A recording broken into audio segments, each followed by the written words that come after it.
Namaste and Shukrana to Sahib. Jai Guruji and welcome back to all our esteemed listeners.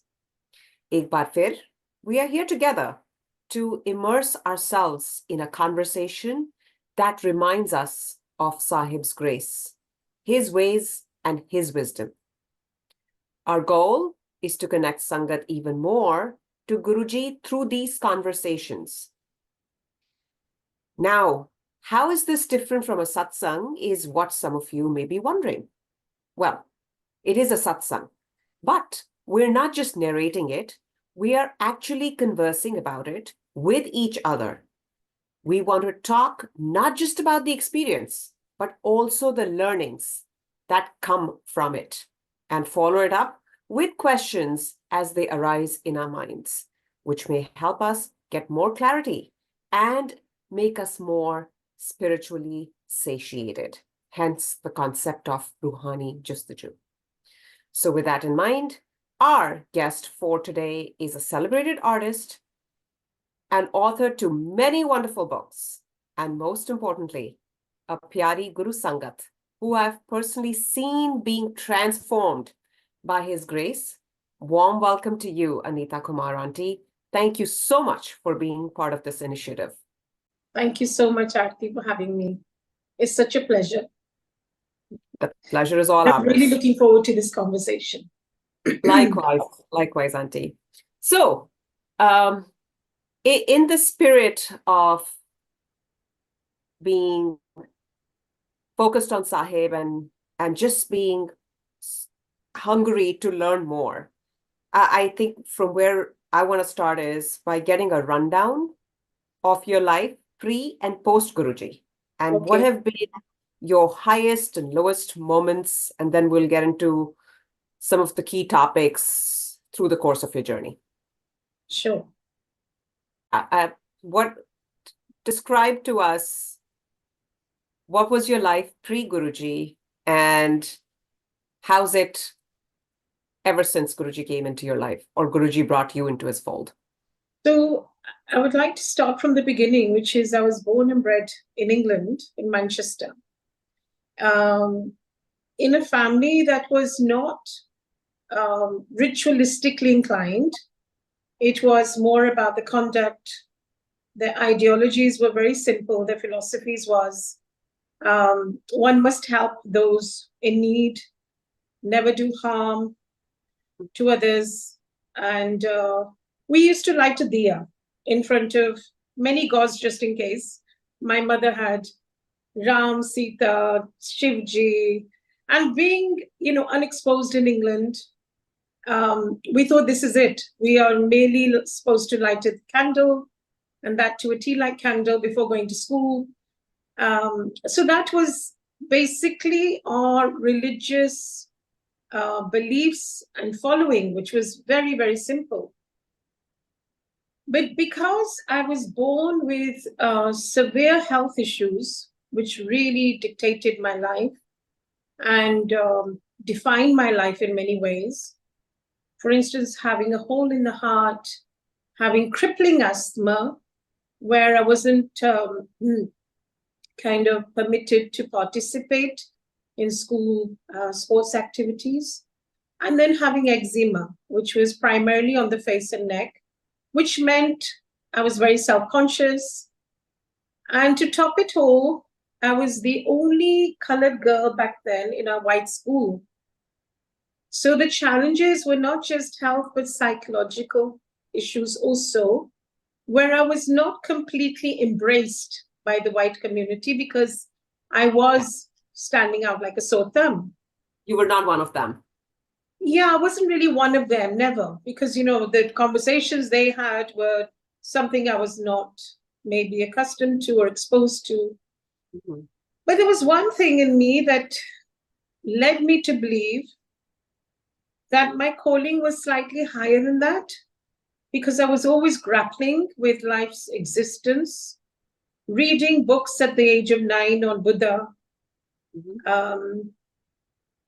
and, walking in my father's palatial gardens in England, countryside, and gazing up at the sky and asking God if he's really there, I would love to meet him one day. And I would say things like, in my British head, I would love to have a cup of tea with you. So all this was happening in my Dear heart. 9-year-old. Yes, exactly. So cheers to that. Yes. So God was always there. He's a primordial being in our hearts, right? He's always there. And but it was just a matter of meeting him one day. So Wow. that is how my beginning was. I was seeking, even as a child, asking God that I knew I was different. Let's put it that way.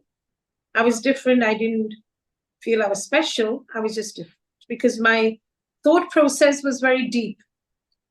Mhm. I was very intense as a child, did not play with dolls. Instead, I would read. I was a loner. I would paint.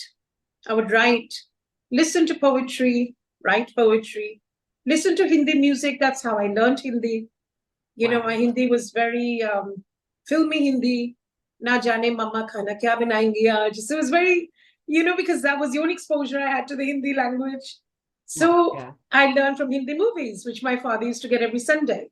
We used to have the VCR back then. Yes. Yes. And yes.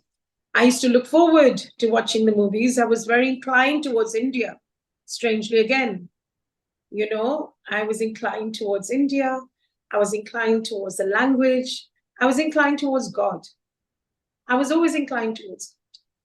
So I leaned towards him as a child,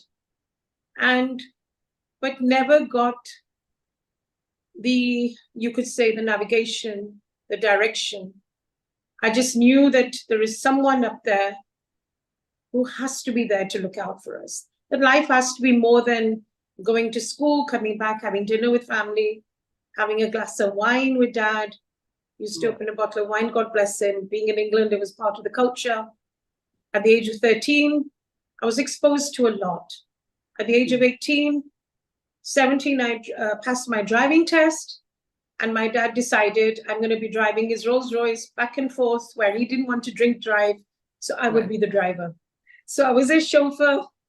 And Wow. I experienced a lot of course, I was born with a silver spoon in my mouth, but I was exposed to a lot of luxury and extravagance at a very young age. Right. And and that didn't mean anything to me. I knew there had to be more. So because God had given me so much abundance, so much exposure, where my eldest brother, used to take me to nightclubs every Fridays. And I used to drive his 911 Porsche. Why? Because he didn't want to drive back home because he wanted to drink. Right. So I had all that on my fingertips. But then my heart and my soul was searching for more. I was rising above the material acquisitions at a very young age because I felt there had to be more. Awesome. So tell us about the moment when you were face to face with Sahib. How did that happen? What did you feel? Your initial impressions, and what was the turning point? So just to rewind a little bit, I got married in 88, came to India finally, the land of my dreams. But the fairy tale wedding soon turned into a nightmare. It had its challenges, thankfully, because those challenges are what have defined my strength and courage today. So nothing happens by chance in your life. It's all for a reason to define and redefine us, right? So there are no mistakes in life. It's all learning and it's all experience. So that was one experience. And since my marriage and my health, so my physical and my emotional health was deteriorating very fast, I started seeking in India, the land of gurus, the land of pandits and astrologers and gurus and all that my heart wanted to seek. So I went from pillar to post looking for answers, all in vain. That lasted from 88 to 97 when I finally met Guruji. And I just then turned my back on him when I was asked to be with him. And I was asked that you look very distressed. Your skin looks like it's erupted badly. Why don't you come to my Guruji? One Sangat asked me, and I refused and refuted. And I said, nobody can really change anyone's destiny. It's all very commercial. I'm not interested. And that was my first response to hearing about Guruji. And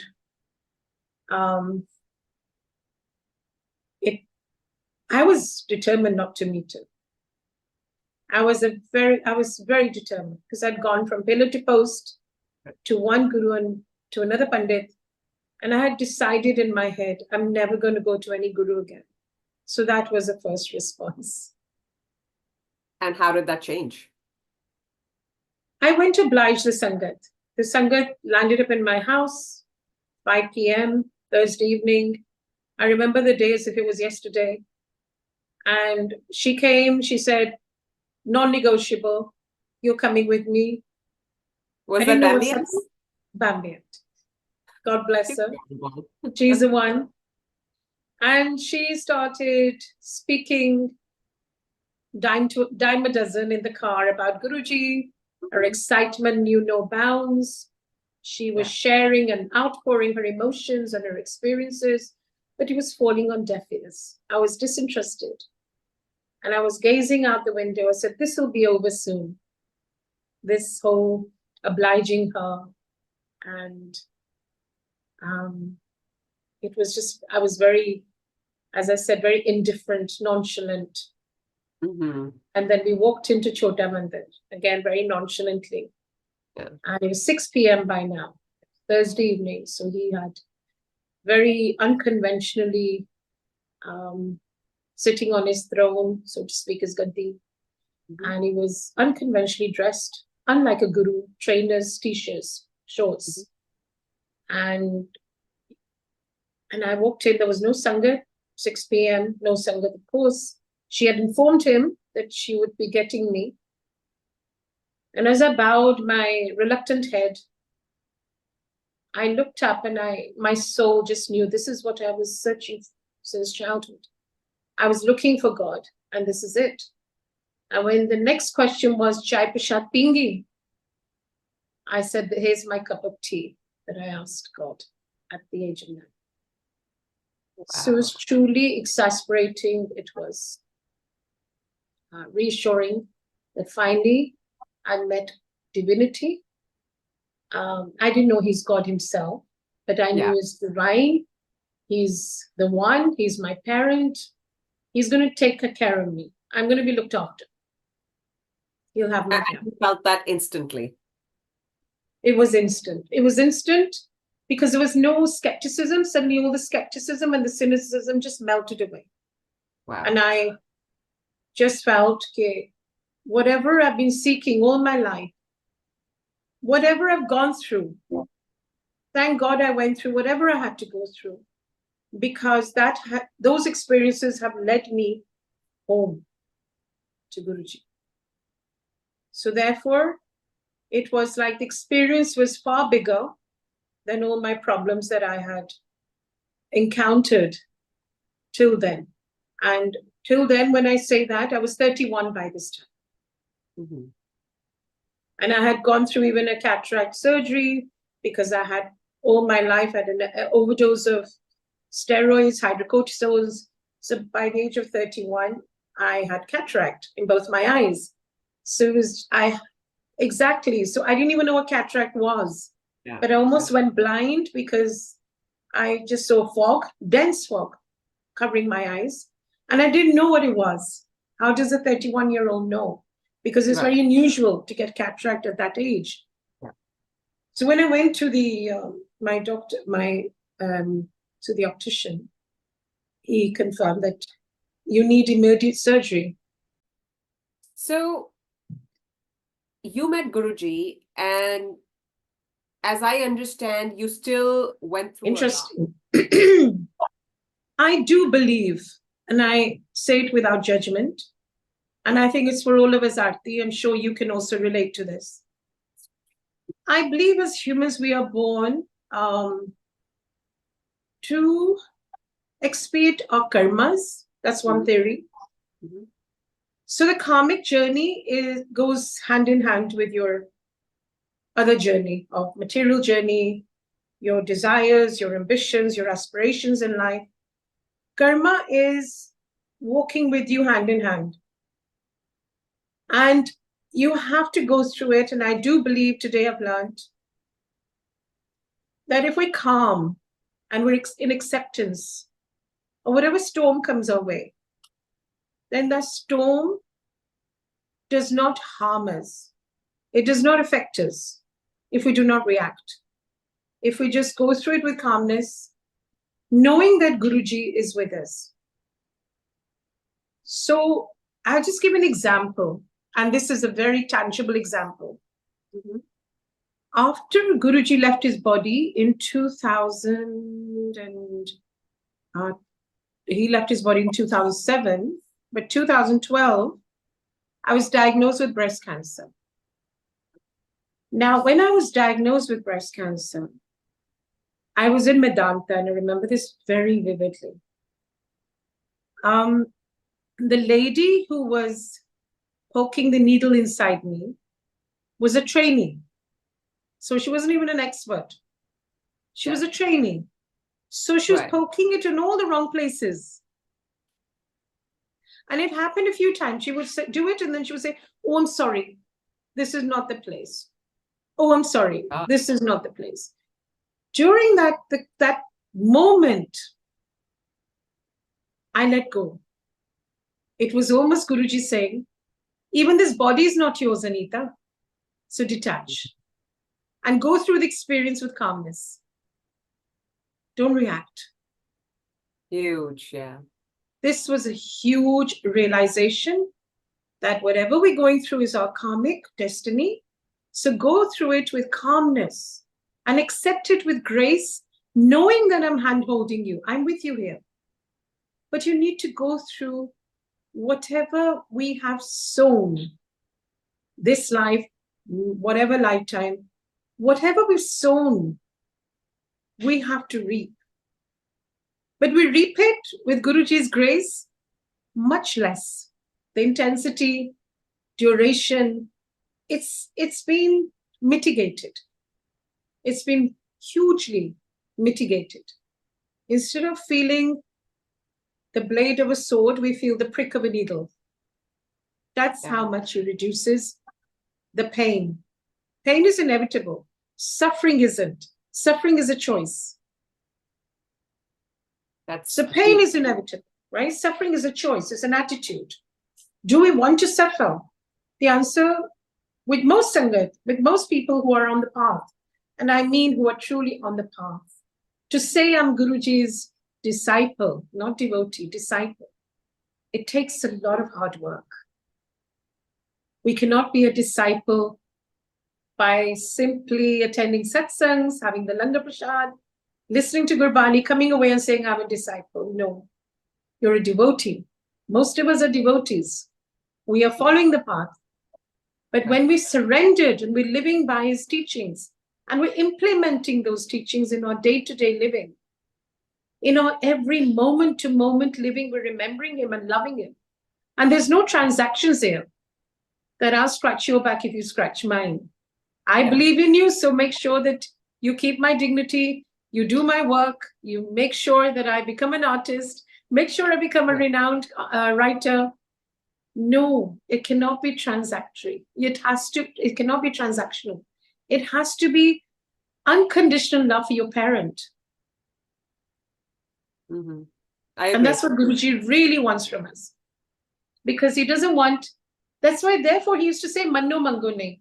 His plans are better than ours. His gifts are better than our gifts for ourselves. Yeah, I mean, and I've been trying to read extensively on karma. And I do understand that this is a very complicated theory, right?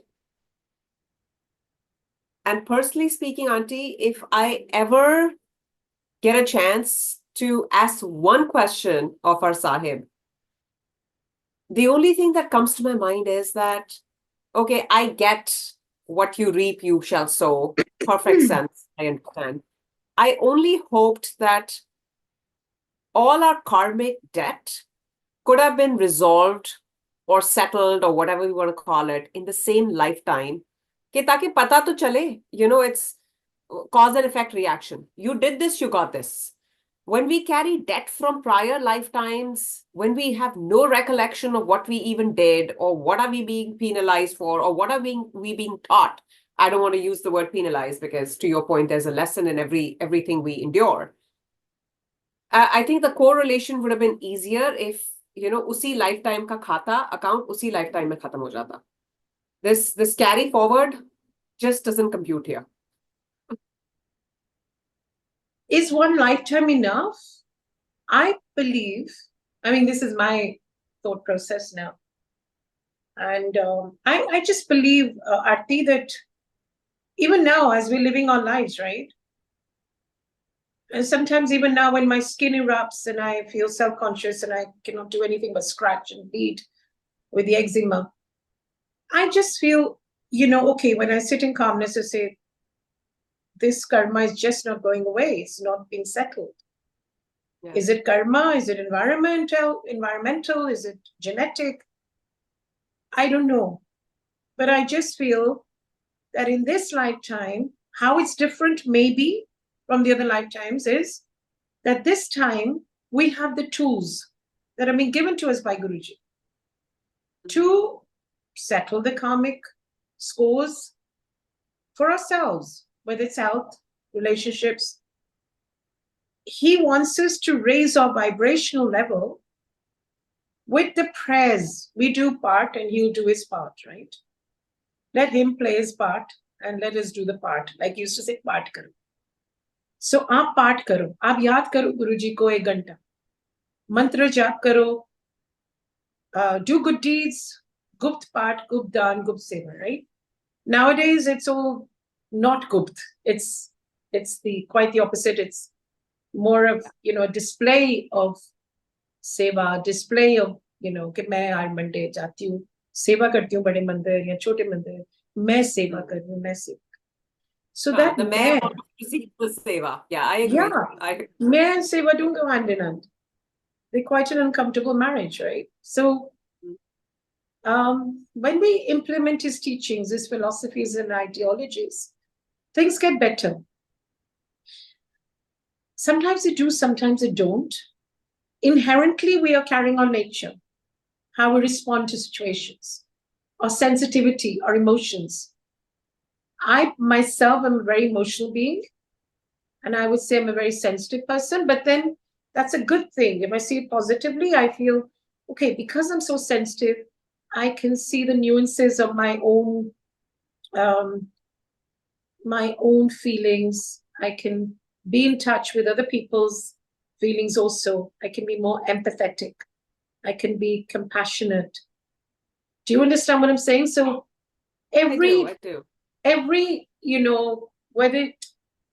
emotion can be seen in a positive light. Everything can be seen in a positive light. Karma is a very complex concept, very complex. But if we just scratch it on the surface and say, okay, so I have these health issues because of my past karmas, but I can certainly mitigate them or resolve them with Guruji's help by implementing his ideologies, his teachings. So it's reassuring for me. Yeah. Like just 3 days ago, giving an example. When I got back from Japan, I was covered in eczema from head to toe. I was very disturbed because my face was bleeding. Had you asked me to come out and chat with you, have this conversation a week ago, it was not possible. But then because what Guruji has given me, the tools, I used to sit, do the mantra jap, drink the water that I've done the mantra jap. And within days it cleared. And of course, applied the Amrit also on the skin and have the Langar Prashad as and when. So he's given us the know-how. He's saying, "Ye, I've simplified religion. It's a way of life now. You're in pain, go have langar prashad. Sit with Sangat." And what are we doing? It's, if you read, Aarti, I'm sure you've read Ikigai and, the Japanese philosophy of how to be happy. It's a question which I'll ask you now. What does happiness mean to you? Happiness And is then a state of explain mind. how I understood it in Guruji's.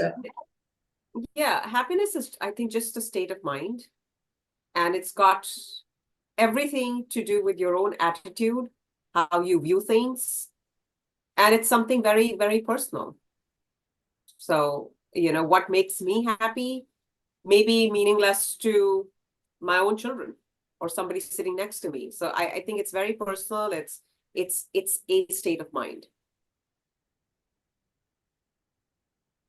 So I read somewhere recently only, and it's a very interesting quote, that happiness is continuing to desire what you already have. It's very profound. So therefore the contentment, therefore no restlessness. It's the happiness of continually desiring what you already have. So therefore the gratitude. Right? So I already have this ability to draw, and I'm happy because I'm drawing as as I'm living my life. I'm doing exactly what I want to do. That's the freedom. It's funny you're talking about happiness because my daughter sent this to me just a couple of days ago. She says an interesting definition of happiness I came across is happiness as a ratio of accomplishments to aspirations. So either increase the accomplishments or lower the aspirations. And then, another writer described it as a road to happiness lies in the satisfaction of one's desires. Exactly. So very similar. Yes. Very similar exactly. to what you're saying. Yeah. And I don't know if this ever crosses your mind as well. That when we talk about acceptance, is it just a tool to self-soothe? And can that also be seen as an escapist's mindset? No. Okay. Adjust kar lo. No. Acceptance to me, it depends on the situation now, right? Yeah. It's very largely depends on the situation. If the situation around you is unjust and you are asked to adjust to an unjust situation, then acceptance would be not to react. This is it. This is the way it is. I accept this is the way it is. That's what acceptance is. Narrowing it down to the situation, but I do not have to be party to it. Because... But will it be seen as you walking away from the situation you were put in, or the contract you signed or you handed out? The contract. Because not accepting a situation, as I said, it's very relative, because if we're talking about, let's be very transparent here, if you're talking about a marriage, you're not giving up a marriage in one day. You've tried and till you've really been tried. And then, because the try is not leading to triumph, and you're seeing that it's deteriorating, then you say, okay, I've accepted what was and what is, but I do not need to be party to it anymore, because the situation is unacceptable. Unacceptable in a moral sense, an ethical sense. It's either the marriage is abusive, it's not even a marriage, it's tyranny, it's dictatorship, it's just a one-way road. You're giving, and there's no capacity to take anymore. So it's a very personal thing. Like Guruji said, na barish honi hai, divorce sadi. Now, it's a very individual situation where we say, it doesn't mean you become intolerant. by and large.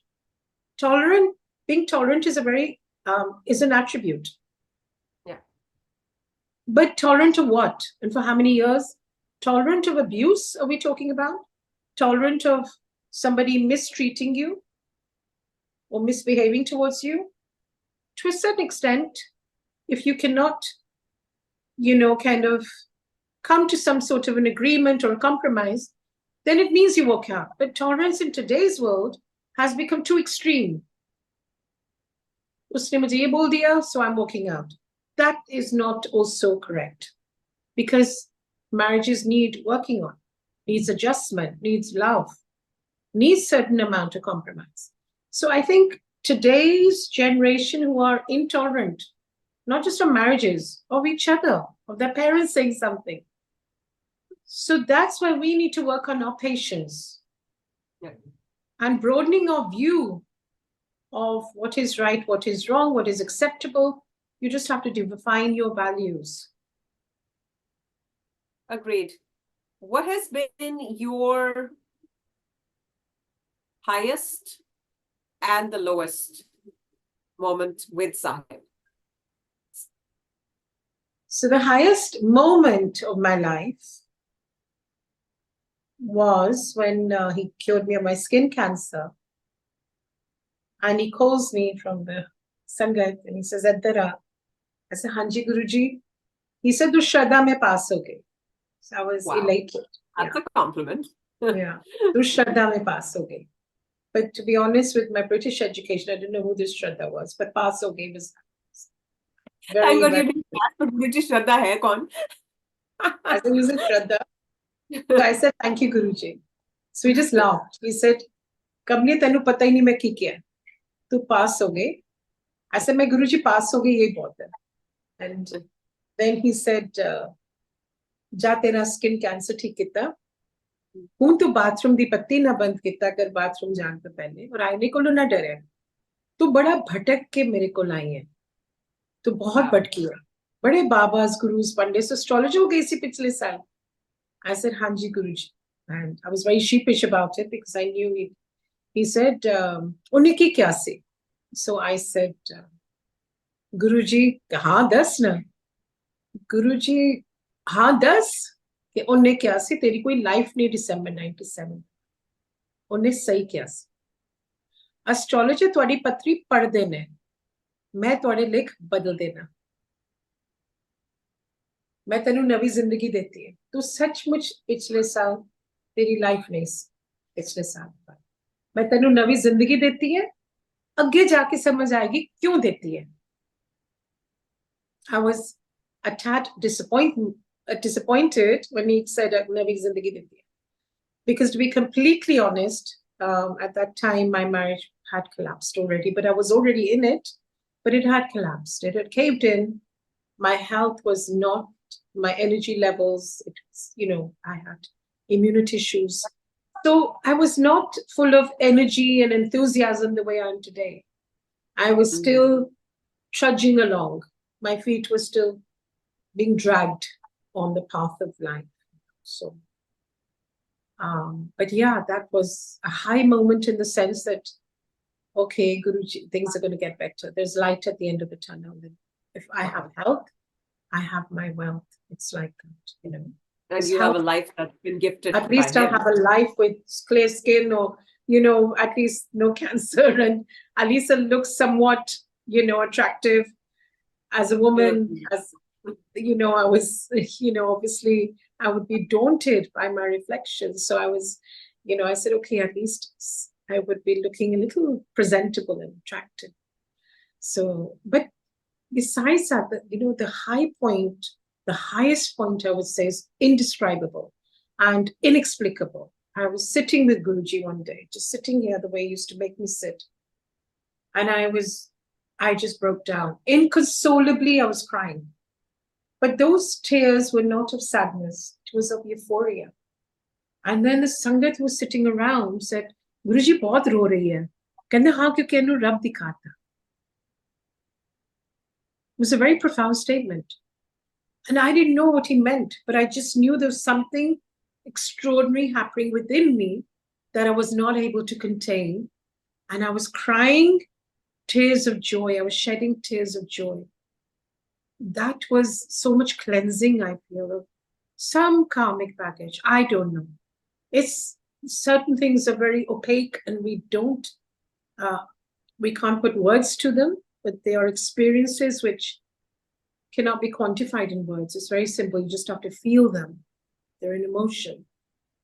And that I remember was somewhat an awakening, because for me, even though I was sick and I had a broken marriage, for me, it was still about the inside out. Always. When I met Guruji, it was still about the inside out. I was aware of my weaknesses, limitations, my flaws, my shortcomings. I was quite aware. So, but then coming to Guruji regularly and sitting with him, and remember, Aarti, back then we were actually encouraged to come 7 days a week. Yep, Initially, it was 7 days a week. And we would love that. And we would love that. And Yes. we would happily come to him 7 days. Yes. We were drawn to him. It was an energy that we were drawn to. We were like, so true. We were like moths to a flame. We were just flying towards him every evening. Yes. 5 o'clock, get ready. 6 o'clock, out of the house. 7 o'clock, be with him. It was a routine that was etched in stone, and the emotion was high. None of them defined Guruji. None of us defined Guruji as divinity or God. But we knew it's an extraordinary being sitting there who has our back. There's no doubt. We knew that. I mean, certain things he used to tell me, Aarti, कि आज ना car जाके अपने जितने cobwebs are, he used another word in Punjabi, कि जितने जाल, I think he said. He said, जितने जाल नहीं साफ कर. So I became defensive. I said, मेरे घर में जाल नहीं है गुरुजी. He said, है बड़े जाल ने बाहर entrance पे. अच्छा नहीं होता है. When he used to say things like that, I used to go home and actually see the jal. Then I said, he's not an ordinary guru. We say Guruji, but he's not a guru. He's much beyond. He used to say things which nobody knew. I had a conversation with a social friend one day over lunch at my house. We were having lunch, and back then, if you remember, Aarti, we were over enthusiastic about speaking about Guruji to even non-believers. So anyone who came to my house, a friend, I would go on and on about Guruji, even if it fell on deaf ears. Yeah. So that evening when I went to Guruji in the evening, he said, "Tu aaj meri badi galla kar rahi si. Tu aaj bada mera yaad kar rahi si." So I looked at him again, and these hints that he gave, that I know I'm omniscient, I'm omnipresent. So yeah, many such occasions where he would just say things randomly that hun oh so and so aayega, oh e paake aayega, e kapde, e color, and just to give us a glimpse of ki main sab janta hu. Yes. And hearing this also, at least I can speak for myself. Auntie, us time samajh nahi aayi thi that he's Mahashiv. Like, we saw him and we looked at him as, a Siddh Guru. That's someone who knows a lot. But 25 years ago, I did not see him as, the sole creator of the universe, for example. Today, I have that perspective. Back then, to your point, it was just a feel-good place, and a place where we just wanted to be there all 7 days. Why? I myself don't know. But there was something that was like a pull, and you wanted to just sit. There was a gravitational pull. And I think we were drawn to the love that we were receiving there. Now, in hindsight, when you kind of say, why is it that we were drawn every evening? I feel it was the love that we could never experience with anyone in the human form. And he said, कि जब तुसी बीमार होंदे हो या तुहानू कष्ट हुंदा है, कोई नाल नहीं खड़ा हुंदा सिवाय तुहाडे रब दे.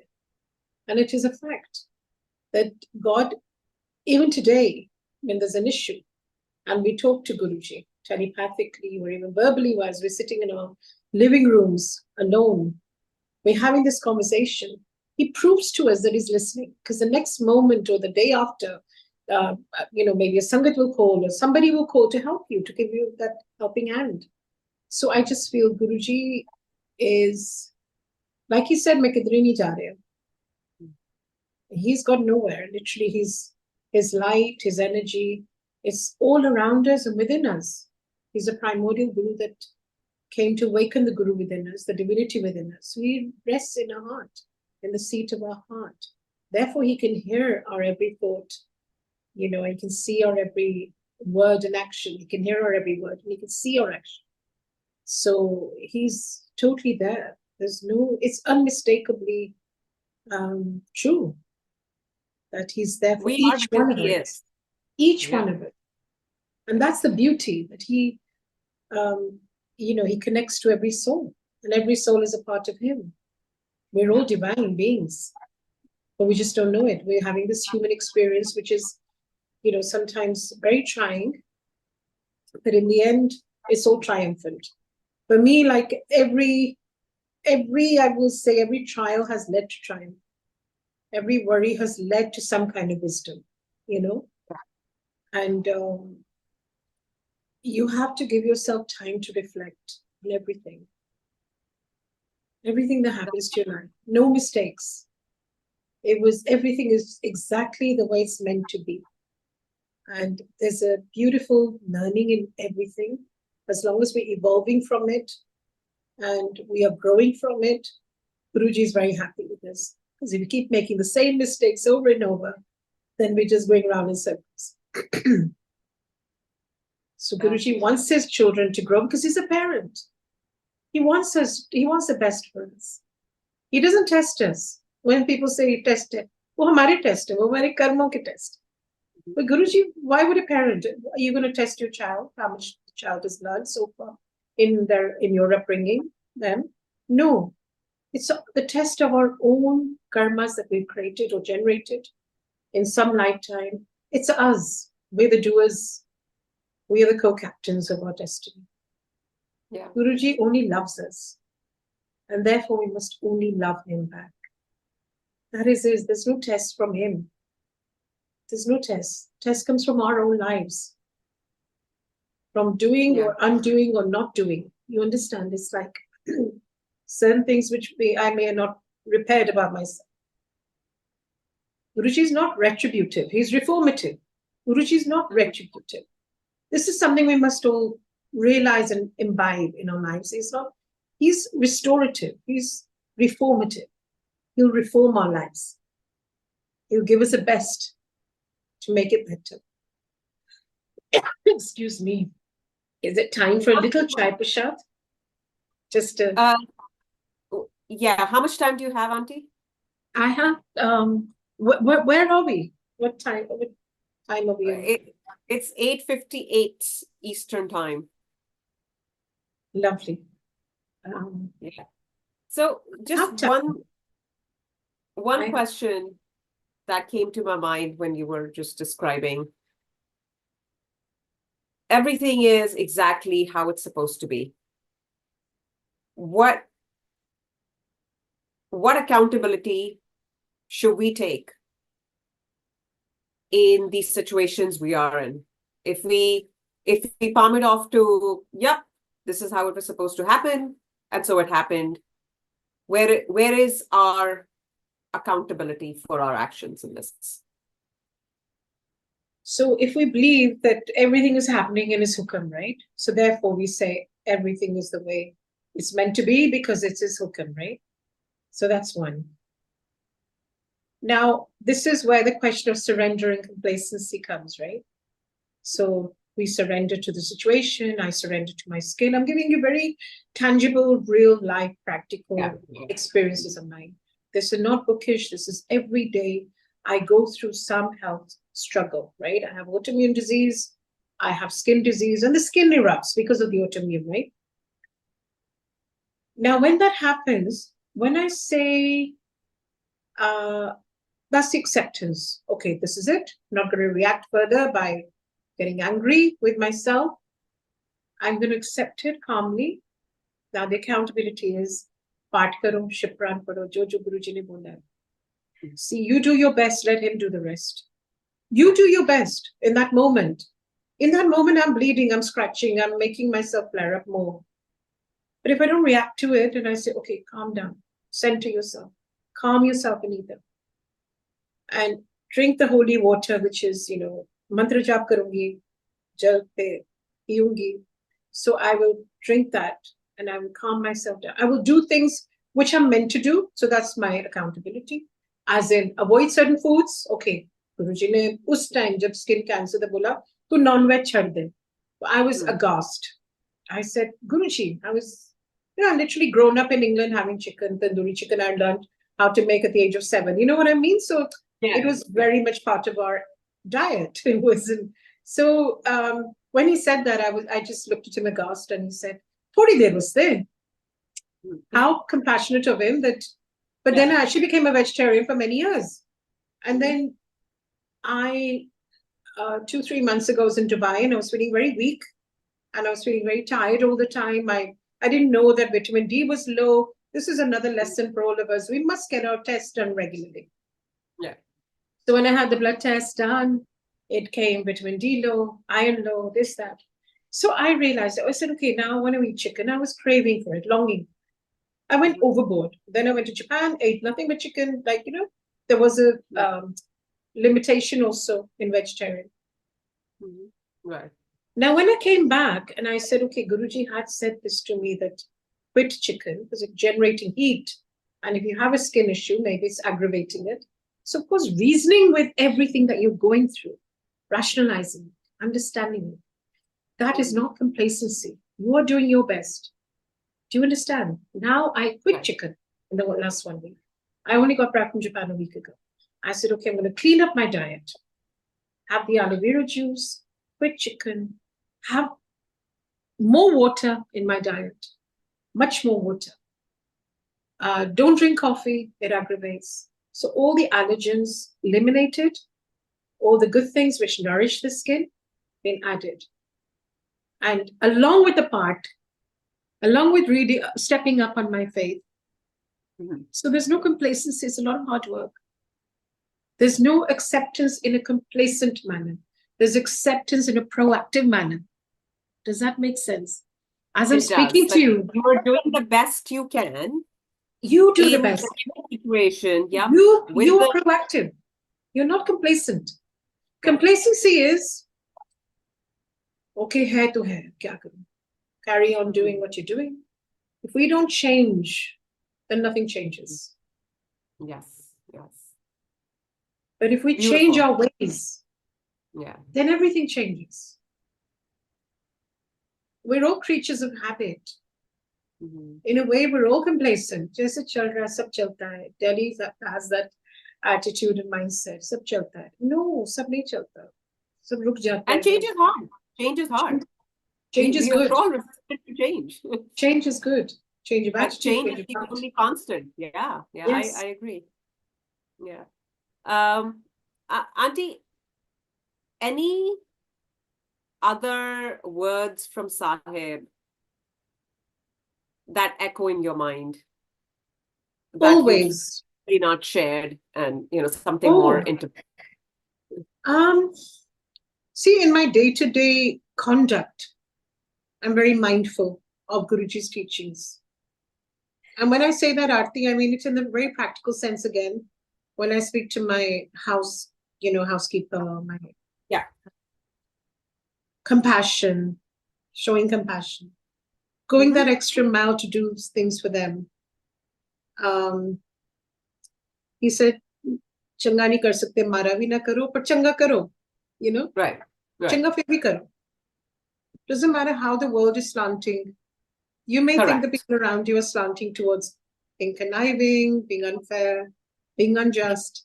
And then you say, why should I be so nice when the world is not so nice or the people around me are playing games, playing politics? We have a choice and free will to walk away from any negativity. So Guruji has taught me in a very practical sense, be wise and know what kind of vibration others are at. Because your vibe attracts your tribe, right? You have a choice to walk away. Yeah. He's shown me कि जैसी संगत वैसी रंगत. Be mindful of your company. Be mindful of the people you associate yourselves with. Mindful of your conduct, your dignity. Never lose that. Never compromise on that. I feel Guruji has really taught me to be the woman that, and still work in progress, that I aspire to be. And he's like this divine sculptor, and he's chipping away all the bits that are Yes. not required, and is sculpting into each one of us into his masterpiece. I agree. All of us. But we need to be, the key word here is awareness.